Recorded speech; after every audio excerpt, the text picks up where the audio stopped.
अब तक आपने सुना कि कावेरी जी अपनी तीनों बेटियों ईशा, मोहिनी और सुहाना की शादी 3 घर जमाई लड़कों के साथ करवा देती है।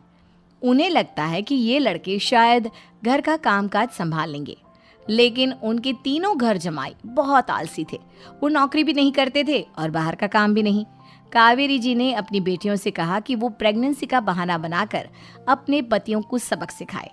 अब सुनिए आगे। मम्मी, आपने जैसा कहा था हमने वैसा ही किया, लेकिन देखिए ना, विवेक का हाल तो वैसा का वैसा ही है। घर में ना सुबह का नाश्ता बनता है और ना खाना। नौकरी पर जाने की बात करूं तो खाने को दौड़ते हैं मुझे। हाँ मम्मी, मैंने भी सुमित को कितनी बार कहा कि अगर नौकरी नहीं करनी तो कोई छोटी सी दुकान ही खोल लो। घर का खर्चा कैसे चलेगा? देखो दोपहर के 12 बजने आए और जनाब अभी तक सो रहे हैं। हाँ मम्मी, ईशा और सुहाना ठीक कहती हैं। अविनाश का भी यही हाल है। जब मैंने अपनी प्रेगनेंसी के बारे में कहा तो मुझसे कहने लगा, अरे दूसरी लड़कियां तो 9-9 महीने तक नौकरी करती है, बस डिलीवरी के टाइम छुट्टी लेती है। मोहिनी, तुम भी नौकरी करो। अब मुझे कहाँ नौकरी मिलेगी?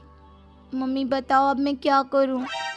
हे भगवान, क्या सोचकर घर जमाई दामाद लाई थी मैं कि मेरी बेटियां मेरे पास रहेंगी और खुश रहेंगी, लेकिन इन आलसी दामादों ने तो हमारी जिंदगी को भी प्रॉब्लम में डाल दिया है। मैं तो कहती हूँ मम्मी, हम लोग वापस अपनी जॉब पर जाना शुरू कर देते हैं। बता देते हैं इन लोगों को कि हमने प्रेगनेंसी का बहाना किया है। नहीं नहीं बेटा, ऐसी गलती भी मत करना। अगर तुमने ऐसा किया तो इन तीनों की आदत और ख़राब हो जाएगी। अरे आज नहीं तो कल कभी तो तुम प्रेग्नेंट होगी, तब वापस यही प्रॉब्लम आएगी। तब क्या करोगी तुम तीनों? हाँ मम्मी, आपकी बात तो बिल्कुल सही है। इन लोगों को तो सुधारना ही पड़ेगा। लेकिन कैसे? अपने बच्चों के आने की खबर सुनकर भी इन लोगों पर कोई असर नहीं हो रहा। पैसे कमाने के लिए घर से बाहर निकलना ही नहीं चाहते ये तीनों।